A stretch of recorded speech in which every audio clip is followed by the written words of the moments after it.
My husband grabbed the microphone at our 25th anniversary party. The whole family watched. "Let's be honest," he laughed. "I made the money. She just changed diapers. She is lucky I kept her." The hotel owner, a billionaire who had been watching from the shadows, stepped onto the stage. He snatched the mic from my husband and said, "She isn't lucky. She is the one who got away. I've been waiting 25 years for you to make a mistake like this. I'm glad to have you here. Follow my story until the end and comment the city you're watching from, so I can see how far my story has reached." I should have known something was wrong the moment I saw Easton adjusting his tie in that particular way, the same way he did before important business presentations. 25 years of marriage teaches you to read the signs, even when you wish you couldn't. The Grand Meridian Ballroom sparkled around us, every surface gleaming under the massive crystal chandeliers. White lilies, my favorite flowers, though Easton had chosen them because they photographed well, filled enormous vases throughout the room. The scent was almost overwhelming, sweet and cloying, mixing with the expensive perfumes of our 200 guests. I smoothed my hands over the blue silk dress I'd chosen so carefully. Easton had barely glanced at it when I'd shown him earlier, too busy reviewing his speech notes. I'd spent 3 hours at the salon that morning, wanting to look perfect for our anniversary celebration. 25 years, a quarter of a century. It should have felt like an achievement. Instead, as I watched Easton glad hand his business associates and their wives, I felt invisible. Again. The children, though at 23 and 20 I suppose I should stop calling them that, had flown in for the occasion. Michael stood near the bar with his girlfriend, looking uncomfortable in his rented tuxedo. Sarah chatted with her college friends at a table near the back, barely acknowledging my presence when I'd tried to join their conversation earlier. When had I become a stranger in my own family? The thought was interrupted by the sharp tapping of metal against crystal. Easton stood at the small stage the hotel had set up, microphone in hand, that familiar, confident smile spreading across his face. The room gradually quieted, conversations fading to expectant murmurs. "Ladies and gentlemen," his voice boomed through the speakers, and I felt that old flutter of pride I'd always felt when he commanded a room. "Thank you all for joining Antoinette and me tonight as we celebrate 25 wonderful years of marriage." Applause filled the ballroom, and I managed to smile, clasping my hands together to stop them from trembling. This was it. Our moment. Our celebration of everything we'd built together. "You know," Easton continued, his tone shifting to something more casual, more intimate, "I've been thinking about what makes a marriage work, what makes it last through all the ups and downs." I leaned forward slightly, curious despite myself. We'd never really talked about what made our marriage work. We just existed together, parallel lives that occasionally intersected. "And I realized," Easton said, his smile widening as scattered chuckles rippled through the crowd, "it comes down to knowing your roles, understanding who brings what to the table." Something cold settled in my stomach. The way he said it, the slight emphasis on certain words. It felt wrong. Calculated. "Let's be honest here," Easton's voice carried easily through the suddenly silent room. "I made the money. I built the business. I provided the lifestyle we all enjoy." He gestured broadly at the opulent ballroom, at the designer gowns and expensive suits surrounding us. "Antoinette, well, she changed diapers." The words hit me like a physical blow. I actually felt my breath catch, felt the color drain from my face as the room erupted in uncomfortable laughter. Not real laughter, the kind of forced chuckling people do when they're witnessing something they shouldn't be witnessing. But Easton wasn't finished. "She is lucky I kept her," he said, and this time his smile looked sharp, predatory. "Really? What else would she do? She has no skills, no education that matters. She's been living off my success for 25 years. The room had gone completely silent now. Even the waitstaff had stopped moving, frozen in place like extras in a movie who'd forgotten their blocking. I could feel hundreds of eyes on me, feel the weight of their pity and embarrassment pressing down like a physical force. My hands were shaking now, my vision blurring as tears threatened to spill over. 25 years of my life reduced to diaper changing and lucky breaks. 25 years of supporting his dreams, raising his children, managing his household, being the perfect wife, all of it dismissed with casual cruelty in front of everyone we knew. I started to stand, needing to escape, needing to find somewhere to hide and process what had just happened. But before I could take a single step, another voice cut through the silence. "Excuse me." The voice was calm, controlled, but it carried an authority that made everyone turn, including Easton. I turned too, and felt my heart stop completely. Landon Blackwood stood at the edge of the stage, tall and silver-haired and completely unchanged in all the ways that mattered. 25 years had been kind to him. He'd grown into his angular features, his dark eyes more commanding than ever. He wore a perfectly tailored black suit that probably cost more than most people's cars, but he moved with the same quiet confidence he'd had as a struggling design student. What was he doing here? How was he here? Then I remembered. The Grand Meridian was his hotel. He owned the entire chain now. Landon Blackwood Hotels, with properties on 4 continents. I'd read about his success in magazines over the years, always with a mixture of pride and regret I'd never been able to fully examine. Easton blinked, his confidence faltering for the first time all evening. "I'm sorry. Who are you?" Landon stepped onto the stage with fluid grace, reaching for the microphone. "I'm Landon Blackwood. I own this hotel." His voice was pleasant, conversational, but there was steel underneath it. "And I need to interrupt your speech." Easton pulled the microphone back, his jaw tightening. You're in the middle of humiliating a remarkable woman," Landon said, his voice carrying clearly without amplification.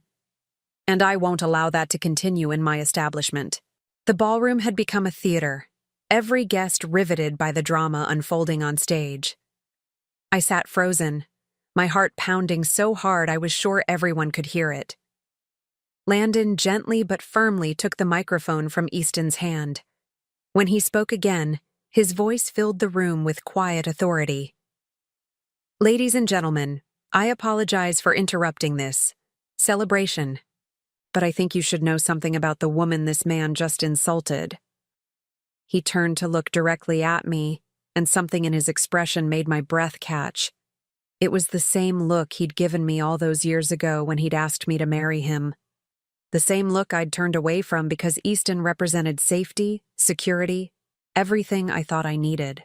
"Antoinette isn't lucky," Landon said, his eyes never leaving mine. "She isn't fortunate to have been kept by anyone. She is the one who got away.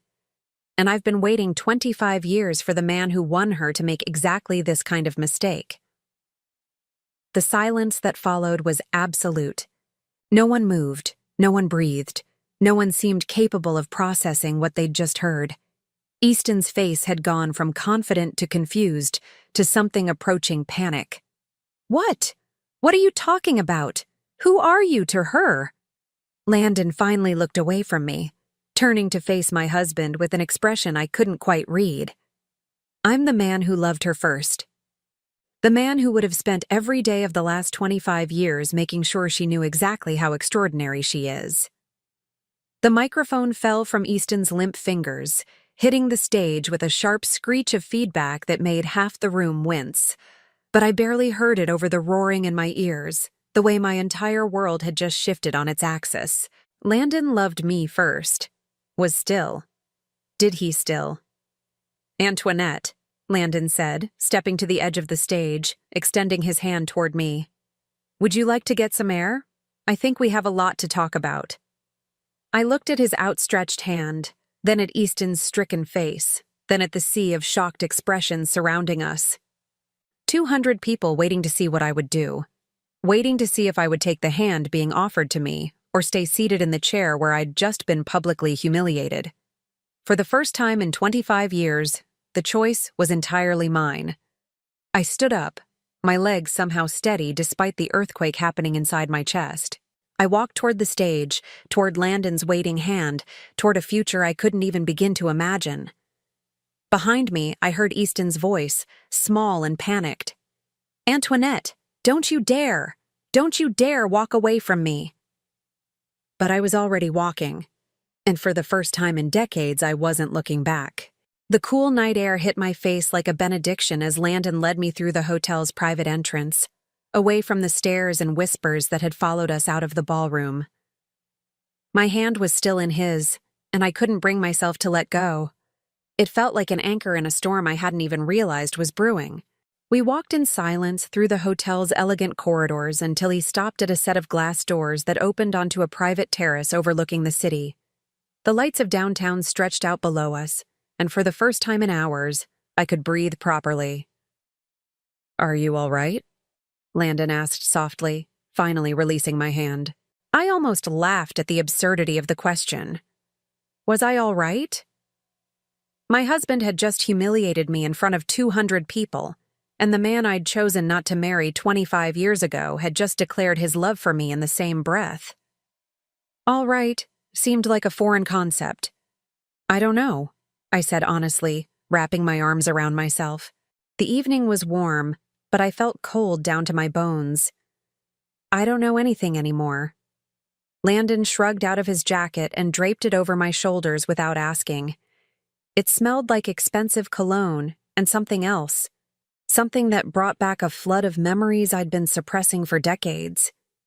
"You were studying industrial design," he said quietly, and I startled at the unexpected direction of his thoughts. "At Northwestern. You were the most talented student in our program." My throat tightened. Nobody had mentioned my design work in years.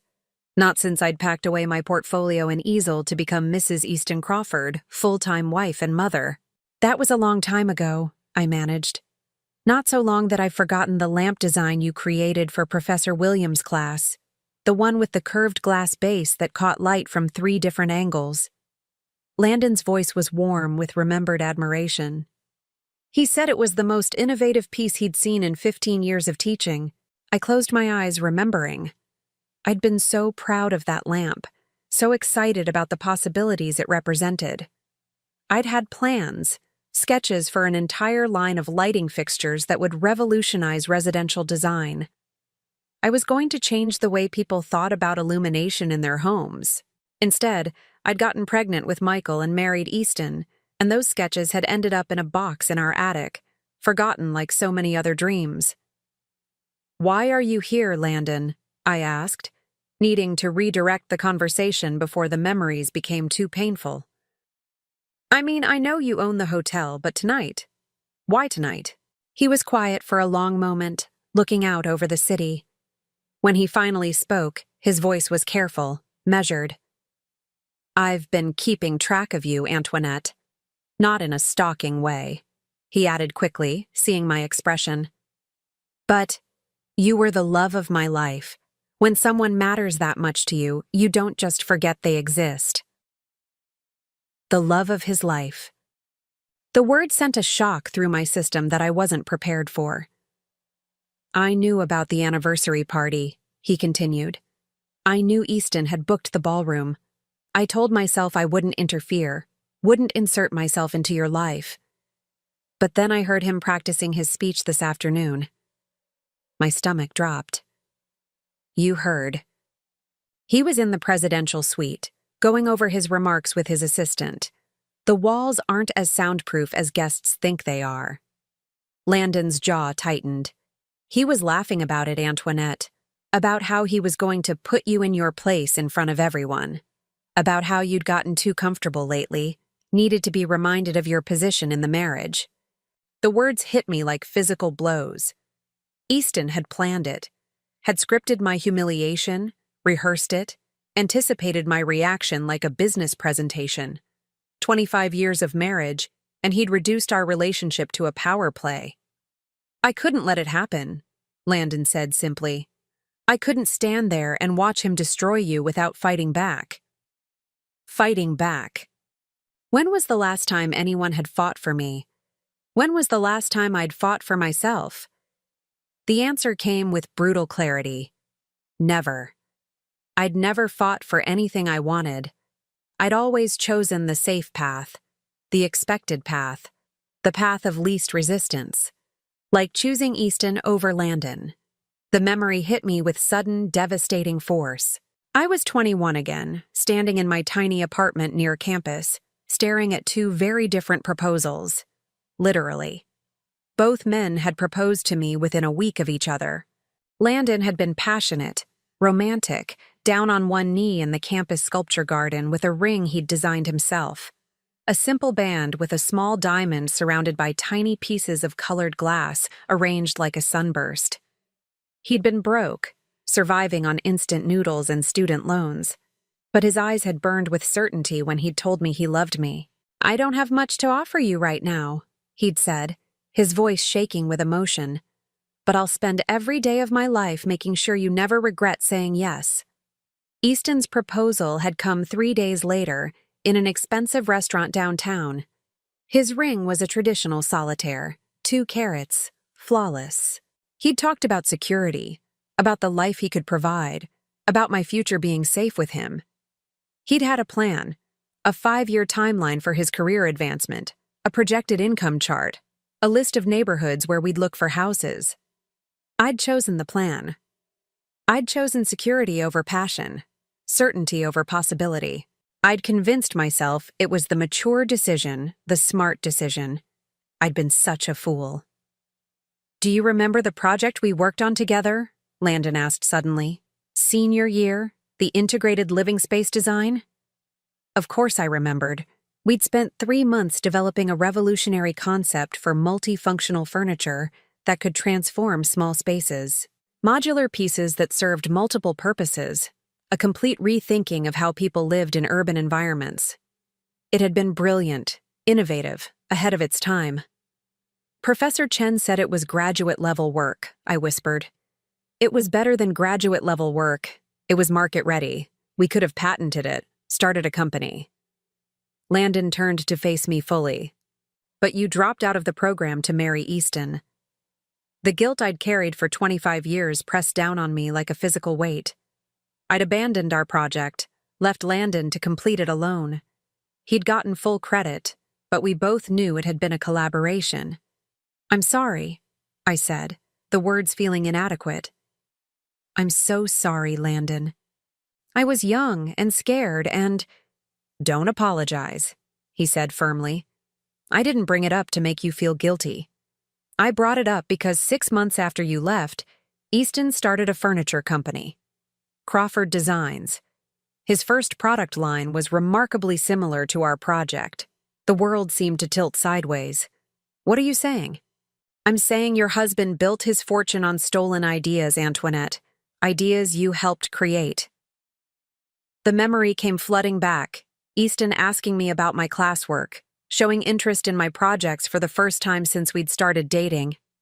I'd been so flattered by his attention, so eager to share my passion with him, that I'd shown him everything, every sketch, every prototype, every innovative concept I'd developed. He'd listened with such apparent fascination, asking detailed questions about materials and manufacturing processes. I'd thought he was trying to understand my world, trying to connect with the part of me he'd never shown much interest in before. Instead, he'd been stealing it. "The modular coffee table that launched his company," Landon continued quietly, "the one that could be reconfigured into a dining table and storage unit? That was your design, wasn't it?" It was. I'd sketched it during a late-night study session, frustrated by the limitations of my tiny apartment. Easton had found the sketch on my kitchen counter and studied it for nearly an hour, asking me to explain every detail. "He said he wanted to understand my work," I whispered, my voice breaking. "He said he was proud of my creativity." He was. Proud enough to claim it as his own. The betrayal hit me in waves. It wasn't just the humiliation in the ballroom tonight. It was 25 years of lies, 25 years of building a life on stolen dreams, 25 years of watching my husband take credit for my innovations while dismissing me as nothing more than a housewife. Every major breakthrough Crawford Designs has had, I said slowly, pieces clicking into place with horrible clarity. The expandable shelving system, the convertible workspace furniture, the eco-friendly material innovations. I helped develop all of those. I gave him the ideas, helped him work through the problems, and then he made you feel like you were lucky to be included in his success, Landon finished. Made you feel like your contributions were insignificant. I thought about all the times I'd tried to talk to Easton about design, about my ideas for improving his products or developing new ones. He'd listen with that patronizing smile, pat my hand, and tell me I didn't understand the business side of things. He'd made me feel stupid for having opinions about an industry I'd once dreamed of revolutionizing. Why didn't you say something? I asked. All these years, why didn't you tell me? Landon was quiet for a long moment. Because you chose him, he said simply. Because you seemed happy, and I didn't want to be the bitter ex who couldn't let go. Because I thought, I hoped, that maybe he really did love you enough to deserve you. And now? His smile was sad but determined. Now I know better. Tonight proved that he never understood what he had. He never saw you the way I saw you. The way I still see you. The way he still saw me. Present tense. After 25 years of silence, after building an empire while I disappeared into domestic invisibility, he still saw me as the woman I'd been, the woman I'd forgotten I could be. What am I supposed to do with this information, Landon? I can't just. I have children, a life, responsibilities. You have choices, he said gently. Maybe for the first time in 25 years you have real choices. Choices. The word felt foreign, dangerous. I'd spent so long following the path laid out for me that I'd forgotten there could be other paths. The offer I made in there, Landon continued, about us talking, about the future. I meant it, Antoinette. I've built something real over the past 25 years. I have resources, connections, opportunities. I could help you reclaim what's yours.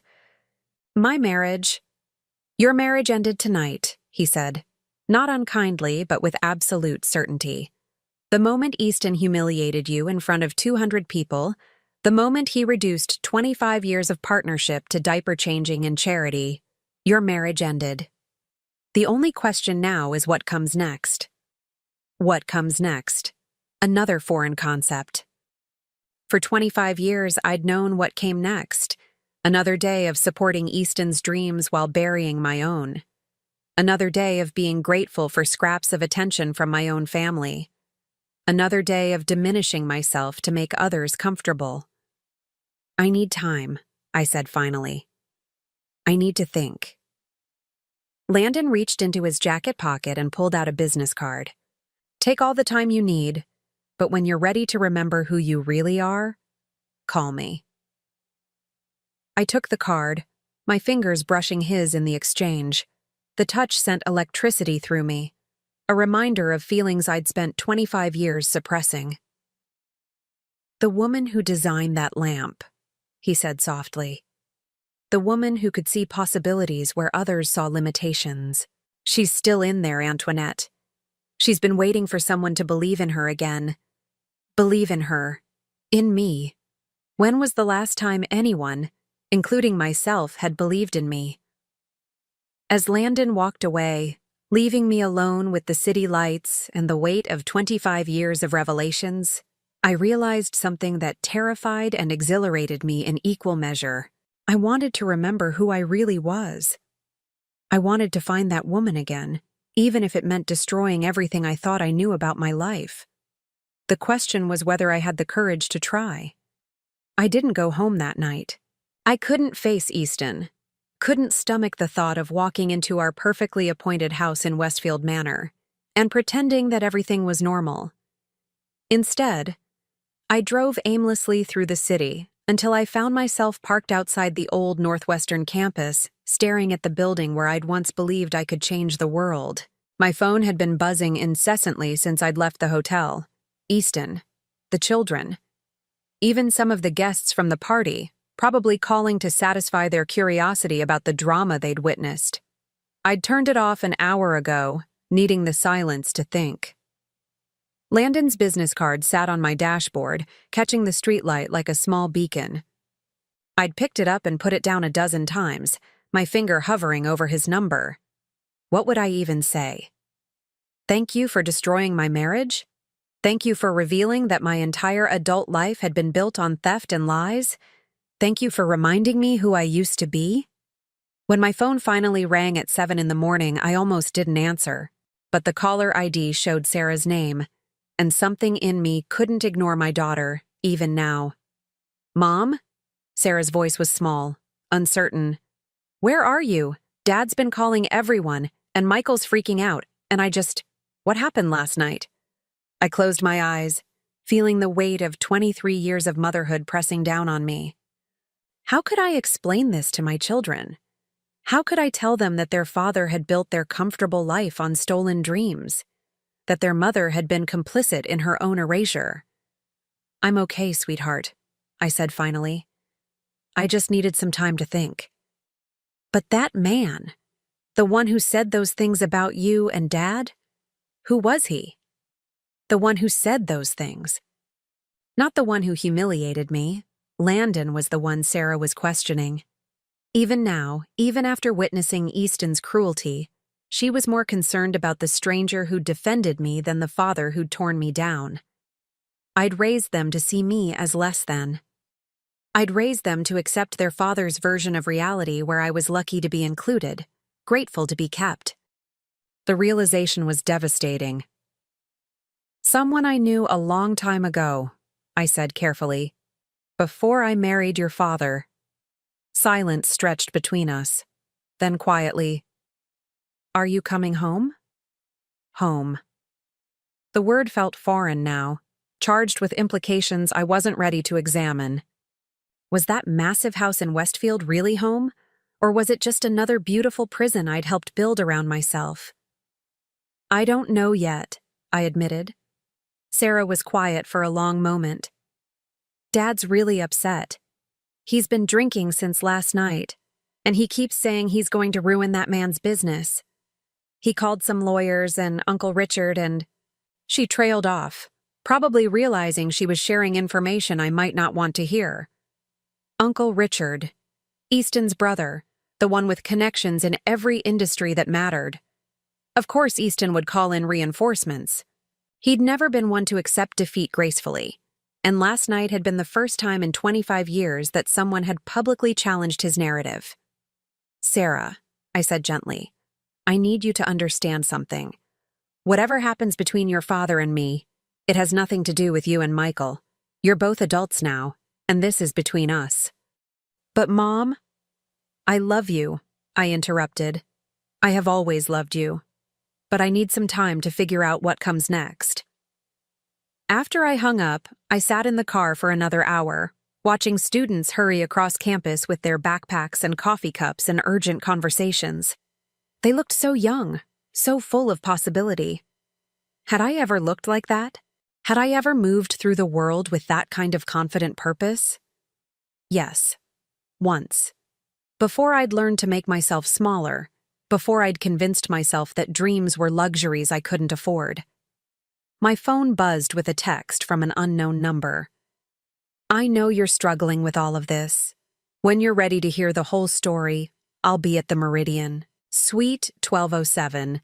No pressure, no expectations, just truth. L. The whole story. What more could there possibly be? But even as I thought it, I knew I was going to go. I'd spent 25 years living with half-truths and carefully constructed narratives. If I was going to rebuild my life, if I was even going to understand what needed rebuilding, I needed to know everything. The elevator ride to the 12th floor felt endless. I'd changed clothes at a department store, trading my evening gown for simple jeans and a sweater. But I still felt exposed, vulnerable. What was I doing? What was I hoping to accomplish? Landon answered the door before I could knock, as if he'd been waiting by the window. He looked different in daylight, more human somehow. The silver in his hair was more pronounced, and there were lines around his eyes that spoke of years of hard work and responsibility. But his smile was the same, warm, genuine, touched with something that might have been relief. "Thank you for coming," he said simply, stepping aside to let me in. The suite was elegant, but not ostentatious, decorated in warm neutrals with floor-to-ceiling windows overlooking the city. A pot of coffee sat on the table, along with pastries from what I recognized as the hotel's signature bakery. He'd prepared for my visit without being presumptuous about it. "I wasn't sure you would," he continued, gesturing for me to sit wherever I was comfortable. I chose the chair by the window, needing the light and the view to ground me. "I almost didn't. This is complicated." "It doesn't have to be." Landon sat across from me, leaving plenty of space between us. "I'm not trying to complicate your life, Antoinette. I'm trying to simplify it." "By telling me my marriage was built on stolen ideas? By declaring your feelings in front of 200 people? That's simplifying?" He had the grace to look embarrassed. "The declaration wasn't planned. Seeing him humiliate you like that, I lost my temper. It wasn't my finest moment." "But you meant it. What you said about waiting 25 years. It wasn't really a question, but he answered anyway. Every word. The honesty in his voice sent a shock through me. After years of Easton's calculated responses, his careful management of every conversation, Landon's directness was almost overwhelming. "Why?" I asked. "You could have had anyone. You built an empire. You're successful, powerful. Why hold on to feelings for someone who rejected you?" Landon was quiet for a long moment, looking out at the city. When he spoke, his voice was soft but certain. "Do you remember the night before you accepted Easton's proposal? We were in your apartment, working on the lighting project. You'd been struggling with the power distribution problem for weeks." I remembered. I'd been frustrated to the point of tears, convinced that my design was fundamentally flawed. "You were about to give up," Landon continued. "You said it was impossible, that you weren't smart enough to solve it. And then you had that moment of inspiration, the cascade design that would distribute power through multiple pathways. Do you remember what you said when it finally worked?" I did remember. I'd been so excited, so proud of the breakthrough. I said it felt like flying. "You said it felt like flying," he repeated, and I realized that I wanted to spend the rest of my life watching you have those moments. I wanted to be there every time you figured out something impossible, every time you created something beautiful. I wanted to build a life around your dreams taking flight. The memory was so vivid I could almost smell the coffee we'd been drinking, could almost feel the excitement that had coursed through me when the design finally came together. It had been one of the last times I'd felt that way, truly alive, truly myself. "But you chose safety instead," Landon said, not accusingly, but with deep sadness. "And I understood why. Easton offered you security, certainty. I was offering you. Well, I was offering you a leap of faith." "I was scared," I whispered. "I was 21 and terrified of making the wrong choice. I know. And I've spent 25 years wondering if I could have made it easier for you. If I could have offered you more security, more certainty. If I could have convinced you that taking the leap was worth it. You never tried to contact me. After I got engaged, you just disappeared." Landon's smile was rueful. "I went to Europe, spent 5 years working for design firms in Milan and Barcelona, trying to forget you. It didn't work, but it did teach me a lot about business, about building something from nothing. When I came back to the States, I was determined to create the kind of success that would have made you proud to choose me. And then I realized that building an empire out of wounded pride was a hollow victory. I had everything I thought I wanted.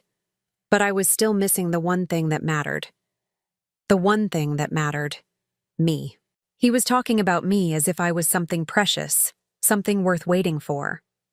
After years of being treated as an afterthought, as lucky to be kept, the attention was almost dizzying. Landon, I need to ask you something, and I need you to be completely honest. He nodded, his expression serious. Last night, when you said Easton built his business on our ideas, how much of his success actually came from my work? Landon hesitated, and I knew the answer was going to be worse than I'd imagined. All of it, he said finally. Every breakthrough product Crawford Designs has launched in the past 25 years originated from concepts you developed, either from our college work or from ideas you shared with him during your marriage. The room seemed to spin around me. All of it. Not just the original modular furniture line, but everything. The expandable shelving that had made Crawford Designs a household name. The eco-friendly materials that had won them industry awards. The space-saving solutions that had revolutionized urban living. All mine. All stolen. How do you know that? I asked, my voice barely above a whisper. Because I've been watching Crawford Designs for 25 years, waiting to see if Easton would ever create something original. He never did. Every innovation he claimed was a variation on work you'd already done. Sometimes he changed the materials or modified the proportions, but the core concepts were always yours. But how could you possibly know? Because I kept copies of everything we worked on together. Every sketch, every prototype, every brainstorming session. I told myself it was for professional reference, but really, I couldn't let go of the last pieces of you I had. He stood and walked to a sleek briefcase by the window, withdrawing a thick portfolio. When he set it on the coffee table between us, my breath caught. It was my old sketch pad from senior year, the one I'd thought was lost in the chaos of moving out of my dorm.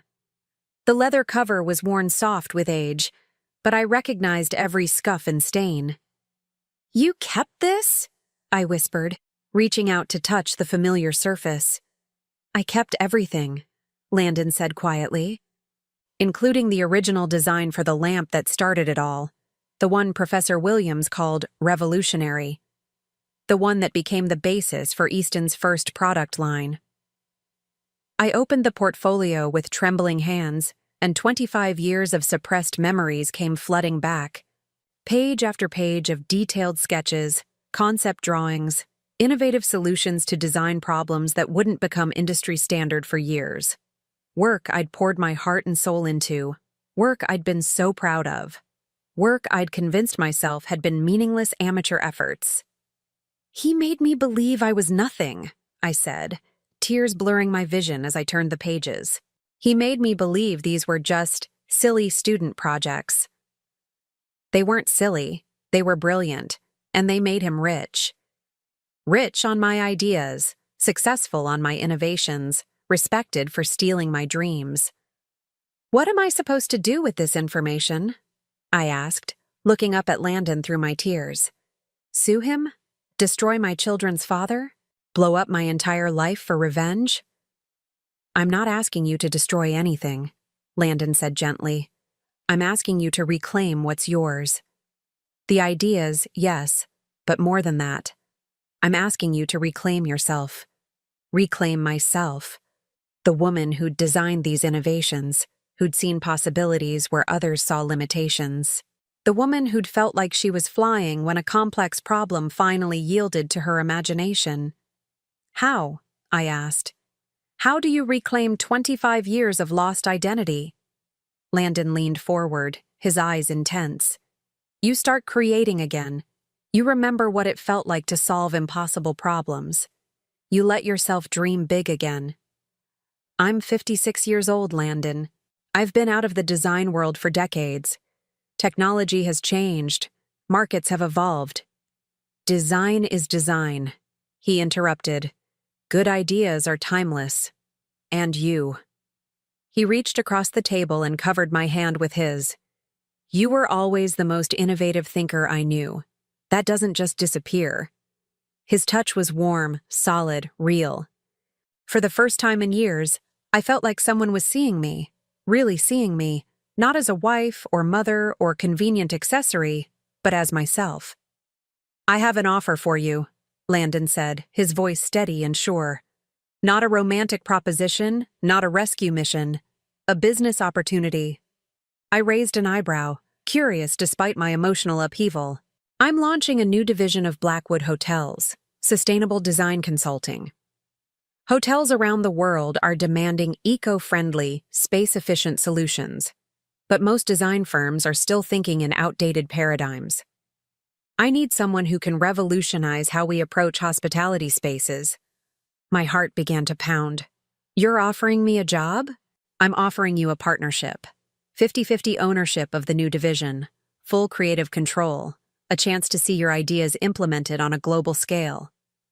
His grip on my hand tightened slightly.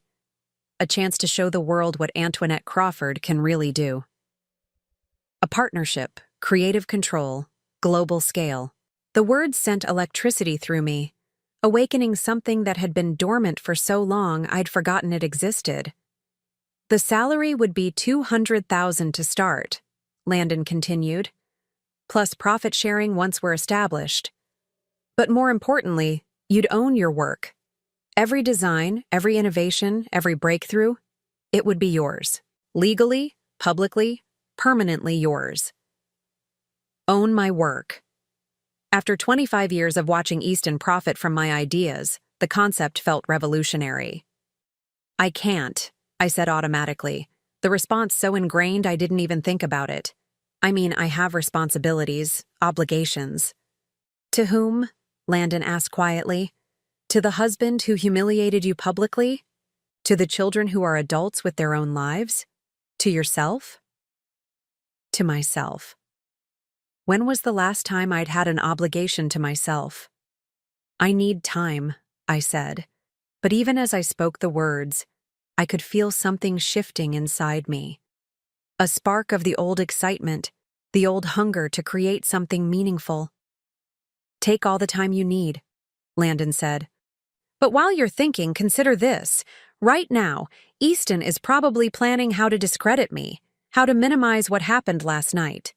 He's going to try to convince everyone, including you, that I'm just a bitter man trying to steal his wife."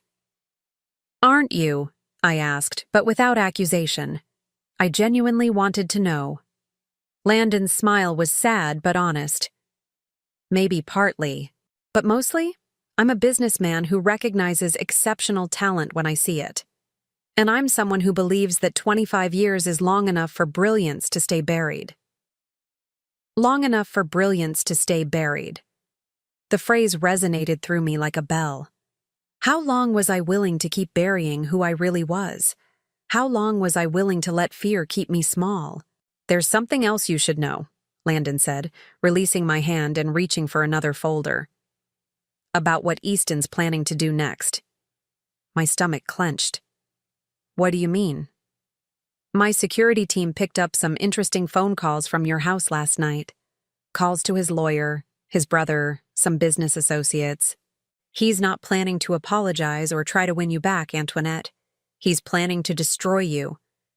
"Destroy me how?" Landon's expression was grim. "He's going to claim you're having a mental breakdown, that you're emotionally unstable, possibly dangerous. He's going to use last night as evidence that you need psychiatric help, that you can't be trusted to make rational decisions about your future." The words hit me like ice water. Of course. Of course Easton wouldn't just let me walk away. He'd turn my moment of strength into evidence of weakness, my first act of self-preservation into proof of instability. "He can't do that," I said, but my voice sounded uncertain even to myself. "He can try. And if he succeeds, if he convinces a judge that you're mentally incompetent, he could gain control over your assets, your medical care, your entire life. You'd become his ward, legally obligated to submit to whatever treatment he deems necessary." The horror of it crashed over me. Not just divorce, not just humiliation, but complete legal subjugation. Easton wouldn't just take my past, he'd steal my future too. "But if you had your own income, your own professional identity, your own legal standing. Landon let the implication hang in the air. You're saying I need to move fast. I'm saying you need to choose who you're going to be. The woman who lets herself be destroyed by a man who never deserved her, or the woman who takes back everything he stole and builds something even better. I looked down at the portfolio again, at years of work I'd forgotten I was capable of. Then I looked at Landon, at the man who'd kept faith with my potential even when I'd lost faith in myself. For the first time in 25 years, I knew exactly what I needed to do. The only question was whether I had the courage to do it. I drove home to Westfield Manor in a daze, Landon's portfolio carefully secured in my passenger seat like precious cargo. The familiar tree-lined streets seemed different somehow, smaller, as if I was seeing them through new eyes. The massive houses with their perfect lawns and pristine facades looked less like dreams fulfilled and more like beautiful prisons. Our house, Easton's house, I corrected myself, sat at the end of a curved driveway, all Georgian columns and manicured hedges. I'd once been so proud of this place, so grateful that Easton's success had allowed us to live here. Now I wondered how many of my stolen ideas had paid for those marble steps, those hand-carved moldings, that 3-car garage. Easton's Mercedes was in the driveway, along with his brother Richard's silver BMW. Of course, Richard was here. The cavalry had arrived to help Easton manage the crisis of his wife developing a backbone. I sat in my car for several minutes, gripping the steering wheel and trying to gather my courage. Through the large front windows, I could see movement in the living room. 2 figures pacing, gesturing, planning. Planning what to do about me, no doubt. My phone buzzed with another text from Sarah. Dad says you've been acting strange lately. Are you okay? Should I come home? Acting strange. Already the narrative was shifting, just as Landon had predicted. Easton was laying the groundwork for his mental instability defense, preparing to paint my moment of clarity as evidence of breakdown. I turned off the car and gathered my resolve. If I was going to do this, if I was really going to reclaim my life, I needed to move fast. Easton had 25 years of experience managing me, controlling the story, making me doubt my own perceptions. I couldn't let him do it again. The front door was unlocked, as always. Easton had never worried about security in our wealthy neighborhood. Why would he? He'd never had anything to fear from the person who posed the greatest threat to his carefully constructed life. Antoinette. His voice called from the living room before I'd even closed the door. Is that you? Yes, I called back, surprised by how steady my voice sounded. It's me. I found them in the living room, Easton and Richard seated across from each other like generals planning a campaign. Papers were spread across the coffee table, legal documents by the look of them. They both looked up when I entered, their expressions a careful mixture of concern and assessment. Sweetheart, Easton said, rising to his feet with the kind of solicitous manner one might use with an invalid. We've been so worried about you when you didn't come home last night.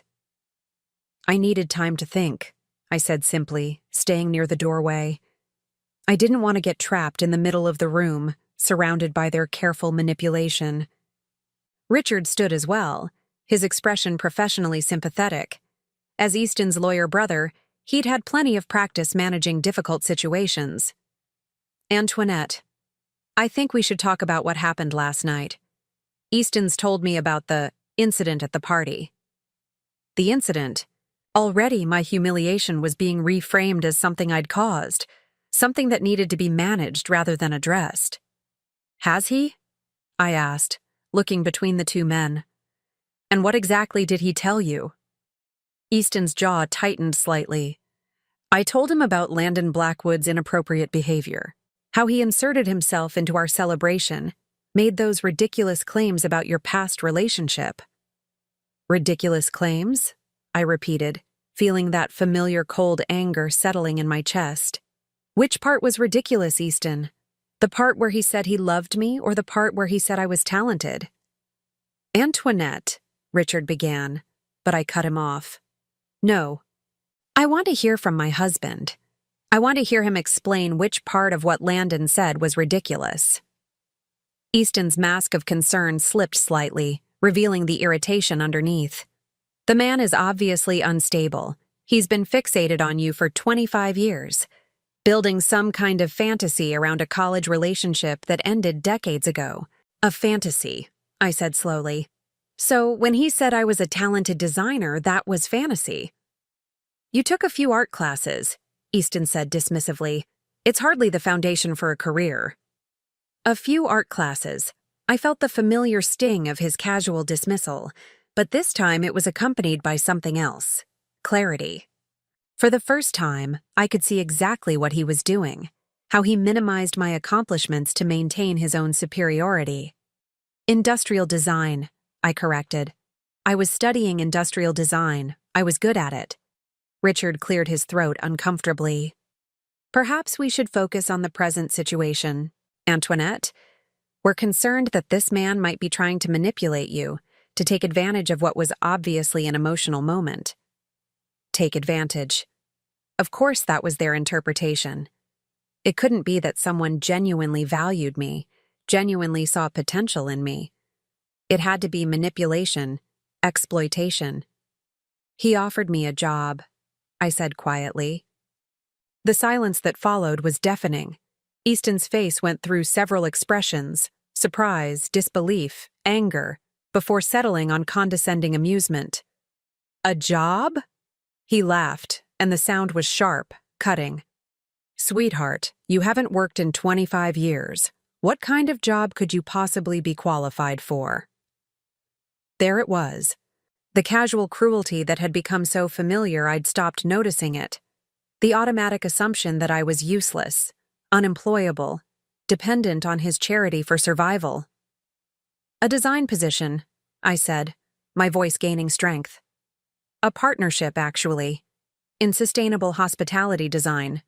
Richard and Easton exchanged a look, one of those male glances that said clearly what they thought about my intelligence, my judgment, my ability to assess reality.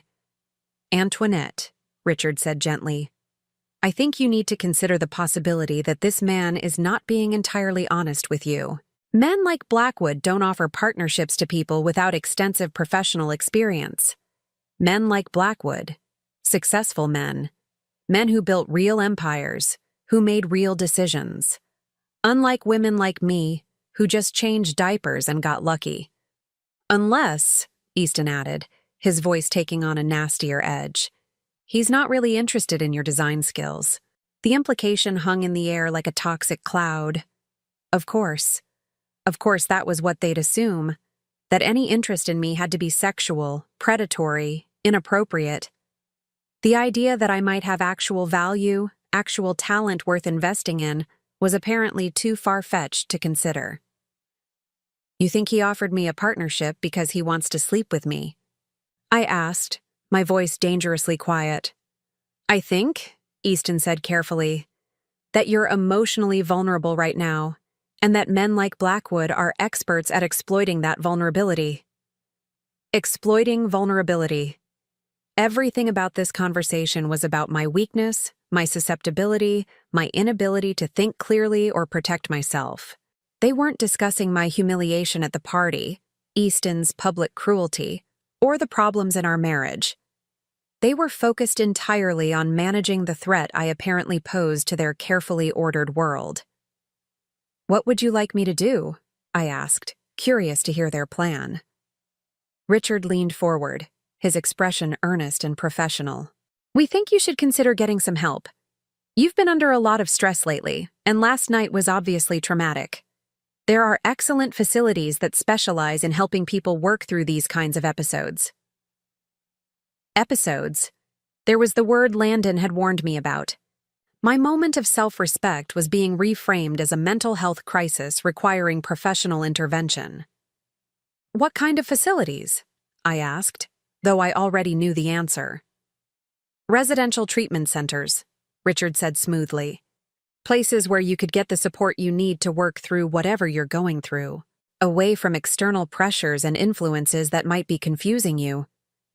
Away from Landon, away from anyone who might remind me that I had options, that I deserved better, that I was worth more than Easton's version of charity.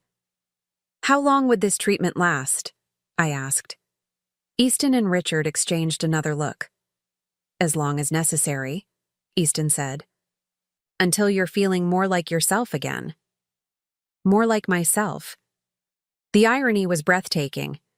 They wanted to send me away until I was willing to be the diminished version of myself they were comfortable with. Until I stopped remembering that I used to have dreams, used to have talent, used to believe I could fly. And if I refuse? The silence stretched uncomfortably. Finally, Richard spoke.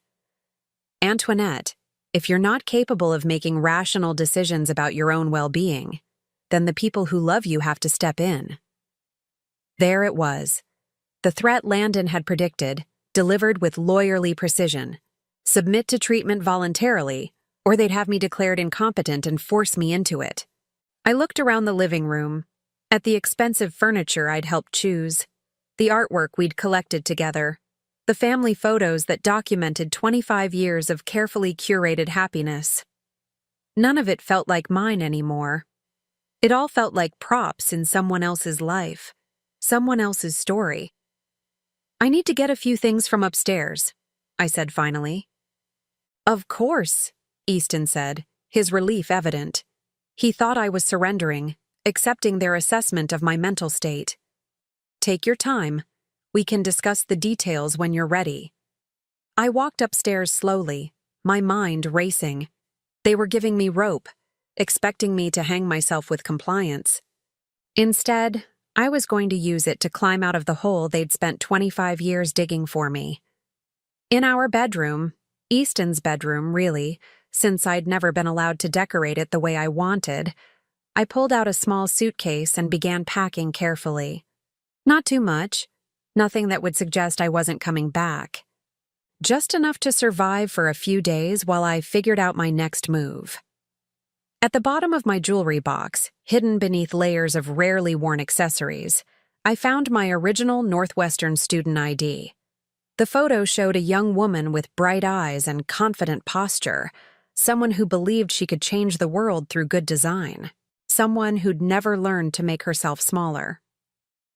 I tucked the ID into my purse along with Landon's business card and my old portfolio.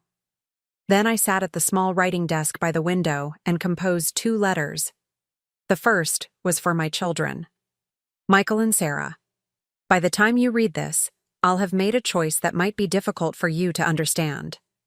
Your father will probably tell you that I'm having some kind of breakdown, that I need help. I want you to know that I've never been thinking more clearly. I'm not abandoning you. I'm not choosing someone else over our family. I'm choosing myself for the first time in 25 years. I'm choosing to remember who I was before I learned to disappear. I love you both more than words can express. But I can't keep living as half a person, and I can't keep pretending that diminishing myself is the same thing as keeping our family together. I hope someday you'll understand. I hope someday you'll be proud of me for finding the courage to fly again. All my love, Mom. The second letter was shorter, addressed to Easton. I accept your job offer. When you're ready to discuss the terms of our partnership, you know how to reach me. A. But that letter wasn't for Easton. It was for Landon. I sealed both letters, left the first on my pillow and tucked the second into my purse. Then I picked up my suitcase, took one last look around the room that had never really felt like mine, and walked downstairs. Easton and Richard were still in the living room, their legal documents spread across the coffee table like battle plans. "All set?" Easton asked, looking up with that patronizing smile I'd once found comforting. "Yes," I said. "I think I am." I walked to the front door, my heart pounding so hard I was sure they could hear it. Any second now, one of them would ask where I was going, would notice that I was carrying a suitcase instead of just grabbing my purse. But they didn't. They were so certain of my compliance, so confident in their assessment of my limitations. that it never occurred to them that I might have my own plan. "Antoinette?" Easton called as I reached for the door handle. I turned, expecting to be caught, expecting to have to fight my way out. "Drive carefully," he said, "and call us when you get to the facility. We want to know you've arrived safely." I nodded, not trusting my voice. Then I walked out the front door of the house I'd called home for 25 years, got into my car, and drove away from everything I'd ever known. I didn't look back. For the first time in my adult life, I didn't look back. The drive to the Meridian Hotel felt like flying. When I knocked on the door of Suite 1207, Landon answered immediately, as if he'd been waiting by the window again. His expression shifted from hope to concern when he saw my suitcase. "Are you all right?" he asked, stepping aside to let me in. I set down my suitcase and reached into my purse, pulling out the letter I'd written. "I accept your job offer," I said, handing it to him. "When can I start?" Landon read the letter, his expression shifting to something that might have been wonder. "Are you sure about this? Once we move forward, there's no going back. Easton will fight this with everything he has." "I know," I said, "but I'm tired of being afraid. I'm tired of being small. I'm tired of pretending that I'm grateful to be kept when I should have been building something of my own all along." Landon smiled. Not the careful professional smile he'd worn during our business discussions, but something warm and real and full of possibilities. "In that case," he said, "welcome to Blackwood Design Partners.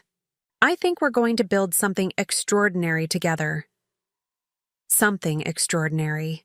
After 25 years of being told I was ordinary at best, the words felt like a promise and a challenge rolled into one. 3 weeks after I walked out of Easton's carefully controlled world, I was sitting in the bright, modern office space that Landon had secured for Blackwood Design Partners. Sunlight streamed through floor-to-ceiling windows, illuminating the drafting tables and computer workstations that would soon house our revolutionary approach to sustainable hospitality design. I'd been working 16-hour days, partly because I was genuinely excited about the projects we were developing, but mostly because I was terrified that if I stopped moving, I'd lose my nerve and crawl back to the safety of my old life. The transformation had been swift and stunning. In just 3 weeks, I'd designed a modular hotel room system that could reduce construction costs by 30% while increasing energy efficiency by nearly half. The prototype had hotel executives flying in from around the world to see what we were creating. But success, I was learning, came with a price. My phone had been ringing constantly since the first industry article about Blackwood Design Partners had been published. Not with congratulations or business inquiries, but with increasingly frantic calls from Easton. I'd stopped answering after the first few conversations made it clear that he wasn't interested in reconciliation. He was focused entirely on damage control. This morning's voicemail had been particularly venomous. "You think you can just walk away and play businesswoman? You think that man actually cares about your pathetic little sketches? I built everything you're trying to destroy, Antoinette. Everything. And I'm not going to let you take it away." I was reviewing the latest designs for our Singapore project when Sarah knocked on my office door. I looked up, surprised to see her. We'd spoken on the phone several times since I'd left, but she'd never visited my new workplace. "Mom?" She stood uncertainly in the doorway, looking younger than her 20 years. "Do you have a minute?" "Of course, sweetheart. Come in."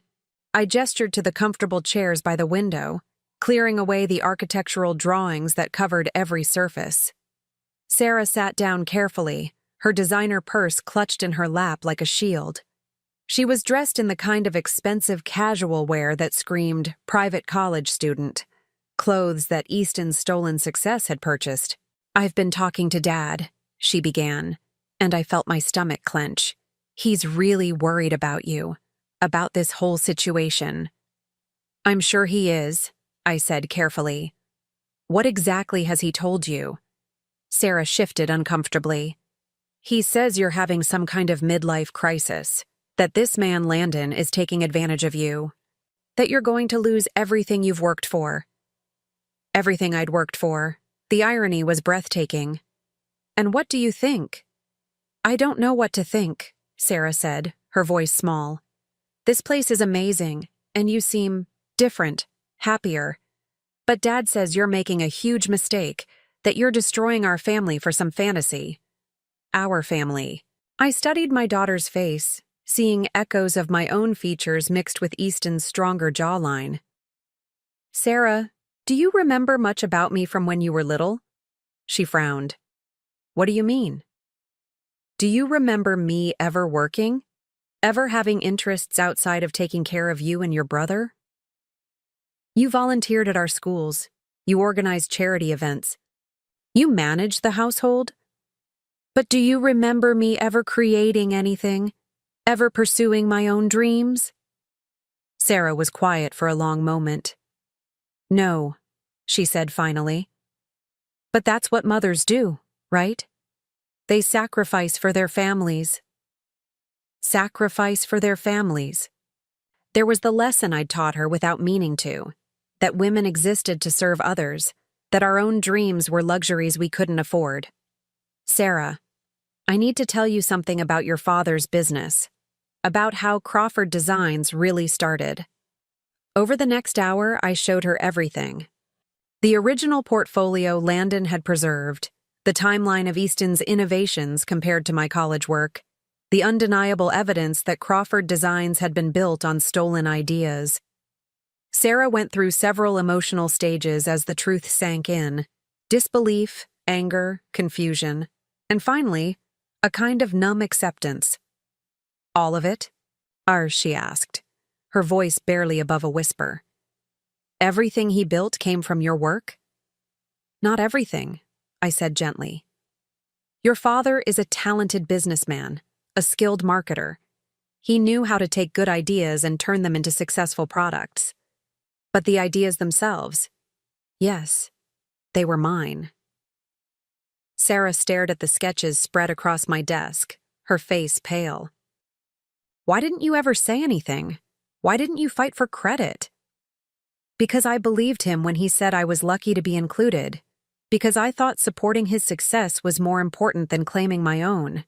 Because I was young and scared, and I'd been taught that good wives don't compete with their husbands. But now you're competing with him, Sarah said, and there was something in her voice I couldn't quite identify. Now I'm finally being myself, I corrected. For the first time in 25 years, I'm using my talents for my own benefit instead of someone else's. Sarah was quiet for several minutes, studying the designs with new understanding. These are really yours? All of them? Every sketch, every concept, every innovation that made your father's fortune. I paused, choosing my words carefully. Sarah, I need you to understand something. I'm not trying to hurt your father, and I'm not trying to destroy your security. But I can't keep living as half a person just to preserve everyone else's comfort. What about us? Sarah asked, and now I could hear the fear underneath her composure. What about me and Michael? If you're right about this, if Dad's business really is based on stolen ideas, what happens to our future? It was a fair question, and one I'd been grappling with since I'd made my choice. I don't know, I admitted, but I do know that building your future on lies is no foundation at all. Before Sarah could respond, my phone rang. Landon's name appeared on the caller ID, and I could see from his expression through the glass wall of his office that something was wrong. Excuse me, I told Sarah, then answered the call. What is it? Antoinette, you need to come to my office immediately. We have a problem. I found Landon pacing behind his desk, his usual composed demeanor replaced by something approaching agitation. Sarah had followed me, hovering in the doorway uncertainly. What's wrong? I asked. Landon gestured to his computer screen, which displayed what looked like a legal document. Easton filed an injunction this morning. He's claiming that all the design work you've done for Blackwood Partners is stolen intellectual property that belongs to Crawford Designs. My blood turned to ice. He can't do that. Those designs are completely original. He's claiming they're derivative of work you did during your marriage, which under California law would make them community property. He's arguing that since you were unemployed and he was your sole source of financial support, any intellectual property you developed during the marriage belongs to both of you. But that's insane. I never worked on these specific projects during our marriage. It doesn't matter, Landon said grimly. He doesn't have to prove the designs are identical. He just has to demonstrate that they're based on techniques and concepts you developed while married to him. And given that your original portfolio clearly shows the foundation for everything you're doing now. The implications hit me like a physical blow. Easton wasn't just trying to hurt me, he was trying to steal my work again. Even now, even after everything, he was attempting to claim ownership of my creativity. There's more, Landon continued. He's also filed for an emergency restraining order, claiming you're mentally unstable and that I'm manipulating you into making decisions that are harmful to your well-being and your family's financial security. Sarah gasped from the doorway. I'd forgotten she was there, forgotten that she was witnessing her parents' marriage implode in real time. What does that mean? I asked, though I was afraid I already knew. It means that until the court hearing next week, you're legally prohibited from making any business decisions or entering into any new contracts. It also means that if the judge rules in his favor, you could be forced to return all compensation you've received from Blackwood Partners and undergo psychiatric evaluation. The room seemed to spin around me. In one brilliant legal maneuver, Easton had managed to paint me as both a thief and a madwoman. If he succeeded, I'd lose everything. My newfound career, my financial independence, possibly even my freedom. Mom, Sarah said softly from the doorway, and I turned to look at her. Is this why you left? Because you knew he would do something like this? I thought about her question, about the pattern of control and manipulation that had characterized my entire marriage. Not specifically, I said, but yes, I knew that Easton would never let me go without a fight. I knew he'd try to destroy me rather than face the truth about what he'd done. Sarah walked into the office and sat down heavily in one of the chairs. I need to ask you something, and I need you to be completely honest with me. I nodded, bracing myself. Are you in love with Landon? The question caught me off guard. Not because it was inappropriate, but because I hadn't allowed myself to examine it carefully. I don't know, I said finally. I know that he sees me as a person worth respecting, worth investing in. I know that he makes me feel capable and valuable in ways I'd forgotten were possible, whether that's love or just gratitude. I honestly can't tell anymore. Landon cleared his throat uncomfortably. Perhaps I should give you two some privacy. No, Sarah said firmly. You should hear this too. She turned to face me fully. Mom, I've been watching Dad for the past 3 weeks since you left. He's been drinking more, staying up all night making phone calls, obsessing over ways to get back at you and Landon. He's not acting like a man who's lost the love of his life. He's acting like someone who's lost control of his property. The observation was so perceptive, so mature, that I felt a surge of pride even in the middle of my crisis. What are you saying? I'm saying that maybe it's time someone in our family chose truth over comfort. Sarah's voice was steadier now, more certain. Maybe it's time someone stood up to Dad instead of just enabling his behavior. I stared at my daughter, seeing her clearly for perhaps the first time in years. She wasn't just the spoiled college student I'd thought she was. She was a young woman capable of making hard choices, of seeing uncomfortable truths. Sarah, if I fight this, if I refuse to back down, things are going to get very ugly very quickly. Your father has resources, connections, legal expertise. He's going to make this as public and as painful as possible. I know, Sarah said simply. But Mom, I've seen your work over the past hour. I've seen what you're creating here. It's extraordinary. It's the kind of innovation that could change entire industries. Are you really going to let Dad steal that too? Let Dad steal that too. The phrase hit me like a revelation. This wasn't just about my current projects or my partnership with Landon. This was about whether I was going to spend the rest of my life letting Easton claim ownership of my creativity, my intelligence, my very identity. I looked at Landon, who had been watching this conversation with something that might have been amazement. What are our chances if we fight this? Honestly, it depends on the judge, on how well Easton's lawyers present their case, on whether we can demonstrate that your current work is substantially different from your original designs. He paused. But, Antoinette, even if we lose in court, even if you have to walk away from this partnership, you'll have proven something important.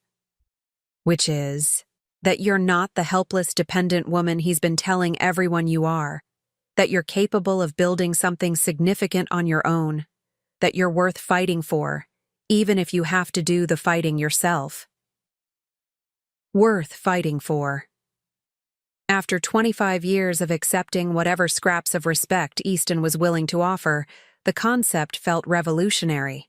I thought about the young woman in those college sketches, the one who'd believed she could change the world through good design. I thought about the mother I wanted Sarah to become. Strong, independent, unafraid to claim her own worth. I thought about the woman I'd glimpsed in the mirror this morning, confident and purposeful in a way I hadn't been since I was 21. Then we fight, I said, my voice steady and sure. We fight with everything we have. Sarah smiled, the first genuine smile I'd seen from her in years. Good. And Mom, for what it's worth, I think you're going to win. As I looked at my daughter and my business partner, at the innovative designs covering every surface of our bright office, I realized something that filled me with quiet joy. I'd already won. Regardless of what happened in court, regardless of Easton's threats and manipulations, I'd already reclaimed the most important thing of all. The courthouse on that Tuesday morning looked like any other municipal building, gray stone, imposing columns, the kind of architecture designed to remind ordinary people that they were entering a place of serious business. But as I walked up those steps with Landon beside me, I felt anything but ordinary. I was wearing a navy blue suit I'd bought specifically for this hearing, the first professional clothing I'd purchased in 25 years. My hair was pulled back in a sleek chignon, and I carried a leather briefcase that contained not just legal documents, but every piece of evidence that proved who I really was. Easton was already there when we entered the courtroom, flanked by his team of expensive lawyers. Richard sat behind him, along with several business associates whose presence was clearly meant to demonstrate the serious financial interests at stake. They all looked supremely confident, like men who had never doubted their right to win. Easton caught my eye and smiled. That same patronizing smile I'd endured for 25 years. It was meant to remind me that I was out of my league, that I should be grateful he was willing to take me back after my little rebellion. Instead, it reminded me of everything I was fighting against. Judge Patricia Holloway was a woman in her early 60s with sharp eyes and graying hair pulled back in a no-nonsense style. She reviewed the preliminary documents with the kind of focused attention that suggested she wasn't easily impressed by legal theatrics. "This is an unusual case," she said, looking up from her papers. "We have a request for an injunction claiming theft of intellectual property, combined with allegations of mental incapacity. Mr. Crawford, you're claiming that your wife's current business activities constitute theft of marital assets?" Easton's lead attorney, a sleek man named Harrison Weber, stood to address the court. "Yes, Your Honor, Mrs. Crawford has taken proprietary design concepts developed during the course of her 25-year marriage and used them to benefit a competing business enterprise. Under California community property law, those concepts belong equally to both spouses. And you're also claiming that Mrs. Crawford lacks the mental capacity to make these business decisions. We're concerned about Mrs. Crawford's emotional state, Your Honor. She abandoned her family home without warning, entered into business partnerships with a man she barely knows, and has been making increasingly erratic decisions. We believe she may be experiencing a psychological crisis that's affecting her judgment. I felt my lawyer, Janet Morrison, tense beside me. We'd prepared for this line of attack, but hearing it stated so clinically in open court was still jarring. "Mrs. Morrison," Judge Holloway said, "how does your client respond to these allegations?" Janet stood with quiet confidence. She was a woman about my age who'd built her reputation defending professionals in intellectual property disputes. "Your Honor, Mrs. Crawford is not mentally incapacitated, nor has she stolen anyone's intellectual property. What she has done is finally reclaim her own creative work after 25 years of watching her husband profit from her ideas." "That's a serious counter-allegation," the judge noted. "You're claiming that Mr. Crawford built his business on his wife's designs?" "We are, Your Honor, and we have extensive documentation to prove it." What followed was the most surreal hour of my life. Janet methodically presented the evidence we'd prepared, my original college portfolio, the timeline of Crawford Designs product launches, testimony from Professor Williams who remembered my work from Northwestern, even statements from former Crawford Designs employees who confirmed that I'd been the source of many innovative concepts over the years. Watching Easton's face as the truth unfolded was both satisfying and heartbreaking. He'd clearly expected this to be a simple matter of asserting male authority over a wayward wife. The idea that I might have legal standing, might have evidence, might actually be telling the truth, was obviously something his lawyers hadn't prepared him for. But the most important moment came when Judge Holloway asked me to address the court directly. "Mrs. Crawford," she said, "I'd like to hear from you personally. Can you explain to the court why you left your marriage and entered into this business partnership?" I stood slowly, my heart pounding but my voice steady. "Your Honor, I left my marriage because I realized I'd been living as half a person for 25 years. I'd convinced myself that supporting my husband's dreams was the same thing as having dreams of my own. I'd accepted that being grateful for his success was enough, even when that success was built on my work." I paused, looking directly at Easton. For 25 years, I told myself that love meant sacrifice, that good wives don't compete with their husbands, that being kept was a privilege I should be grateful for. But that night at our anniversary party, when my husband publicly reduced my contributions to diaper changing and luck, I finally understood that I hadn't been loved. I'd been managed. Easton's lawyer started to object, but Judge Holloway waved him off. "Continue, Mrs. Crawford." "The business partnership I entered into with Mr. Blackwood isn't built on stolen ideas, Your Honor. It's built on the ideas I never got to develop because I was too busy supporting someone else's career. It's built on concepts I created after I left my marriage, using skills I'd forgotten I had. And yes, those skills were developed during my marriage, but they were developed by me. They're mine." I reached into my briefcase and pulled out a folder containing my most recent designs, the modular hotel system that was revolutionizing sustainable hospitality design. "These are the designs Mr. Crawford claims belong to him," I said, handing the folder to the judge. "They were created 3 weeks ago in my new office, using software I taught myself and concepts I developed independently. They bear no resemblance to anything in my original college work or anything Crawford Designs has ever produced. They are entirely my own creation." Judge Holloway examined the designs carefully, comparing them to the earlier work we'd submitted as evidence. After several minutes, she looked up. "Mr. Weber, can you point to any specific similarities between these current designs and the work your client claims ownership of?" Easton's lawyer shuffled through his papers, clearly struggling. "The techniques are similar, Your Honor. The underlying approach to space utilization, the sustainable materials focus—" "Those are industry standards," Judge Holloway interrupted.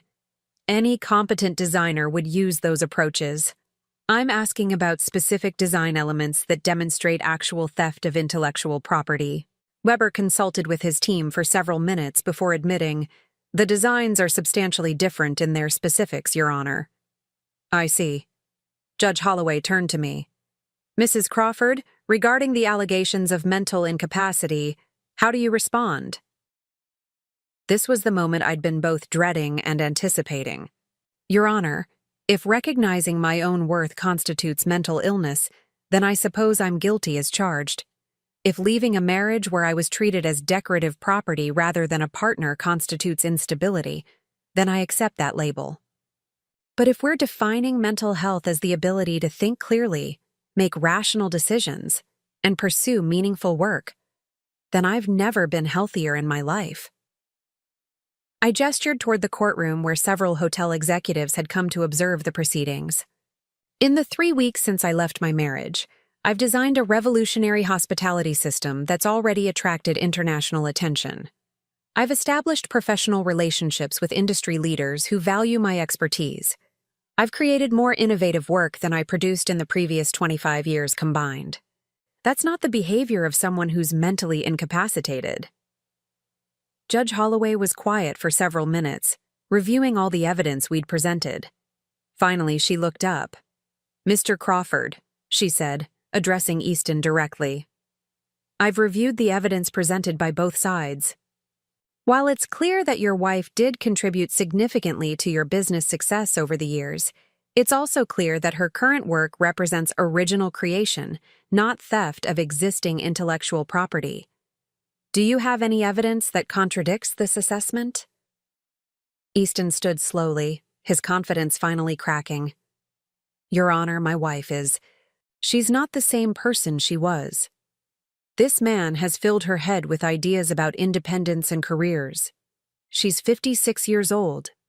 It's too late for her to start over." The words hung in the air like a confession. There it was. Easton's real concern wasn't about stolen property or mental illness. It was about control. It was about a woman who dared to claim her own life at an age when he believed she should be grateful for whatever he was willing to give her. "Mr. Crawford," Judge Holloway said quietly, "the court's job is not to determine whether your wife's life choices are wise or appropriate. The court's job is to determine whether she's legally competent to make those choices and whether she's committed any crimes in doing so." She paused, her expression stern. "Based on the evidence presented today, I find that Mrs. Crawford is clearly competent to make her own business decisions. I also find that there's no evidence she's committed theft of intellectual property. Her current work, while building on skills developed during her marriage, represents original creation that she owns independently." I felt my knees almost buckle with relief. Janet squeezed my arm supportively. "Therefore," the judge continued, "the request for an injunction is denied. The request for psychiatric evaluation is denied. Mrs. Crawford is free to continue her business partnership and retain any compensation she's received." She looked directly at Easton. "Mr. Crawford, I strongly advise you to consider whether pursuing this matter further is in anyone's best interest. The evidence suggests that your wife's contributions to your business success were far greater than you've acknowledged. Continuing to challenge her right to independent success could result in uncomfortable questions about the true origins of your own wealth." The threat was subtle but unmistakable. If Easton kept pushing, the court might start examining just how much of Crawford Designs really belonged to him. As we left the courthouse, I felt something I hadn't experienced in 25 years. Complete, unqualified victory. Not just legal victory, but personal vindication. A public acknowledgement that I was capable, competent, valuable. Sarah was waiting for us on the courthouse steps, having driven down from college to hear the verdict. When she saw my expression, she smiled. The same bright, confident smile I'd had at her age, before I'd learned to dim my own light. "How did it go?" she asked, though my face probably told her everything she needed to know. "Your mother," Landon said, his voice warm with admiration, "was magnificent." Later that evening, I stood on the balcony of my new apartment overlooking downtown, a glass of champagne in my hand, and the lights of the city spread out below me like scattered stars. It was a modest place compared to the mansion in Westfield Manor, but it was mine. Every piece of furniture, every decoration, every choice reflected my taste, rather than someone else's vision of who I should be. My phone had been ringing all afternoon with congratulations from colleagues, interview requests from industry publications, and business proposals from hotels around the world who'd heard about our innovative approach to sustainable design. The woman who'd once been dismissed as unemployable was now being courted by Fortune 500 companies. But the call that meant the most had come from Michael, my son, who'd been silent through most of the divorce proceedings. "Mom," he'd said, his voice quiet but certain, "I owe you an apology. I've been talking to Sarah about everything that happened, about Dad's business and your work, and I'm sorry. I'm sorry I didn't see it sooner. I'm sorry I didn't stand up for you." "You don't need to apologize," I'd told him. "You were raised to see me a certain way. We all were. But I should have looked closer. I should have asked questions. You're brilliant, Mom. You always were. I guess I never thought about where Dad's ideas really came from." Now, standing on my balcony, I thought about the young woman who'd designed that revolutionary lamp in college, who'd believed she could change the world through good design. She'd been buried for 25 years under layers of compromise and diminished expectations, but she'd never really died. She'd just been waiting. The door behind me opened, and Landon stepped onto the balcony carrying his own glass of champagne. We'd maintained strictly professional boundaries during the legal proceedings, but now, with the court case behind us and our partnership secure, we could finally acknowledge what had been building between us. "Penny for your thoughts," he said, moving to stand beside me at the railing. "I was thinking about time," I said, "about how 25 years seemed like such a long time to wait, but now it feels like preparation. Like everything I went through was teaching me to value what I have now." "And what do you have now?" I looked at him, this man who'd kept faith with my potential even when I'd lost faith in myself, then out at the city where I was building something entirely my own. "Everything," I said simply. "I have everything." Landon reached for my hand, and I didn't pull away. His touch was warm, solid, real, not the desperate grasping of someone trying to possess me, but the gentle connection of someone who valued who I was. Now I'm curious about you who listened to my story. What would you do if you were in my place? Have you ever been through something similar? Comment below, and meanwhile, I'm leaving on the final screen 2 other stories that are channel favorites, and they will definitely surprise you. Thank you for watching until here.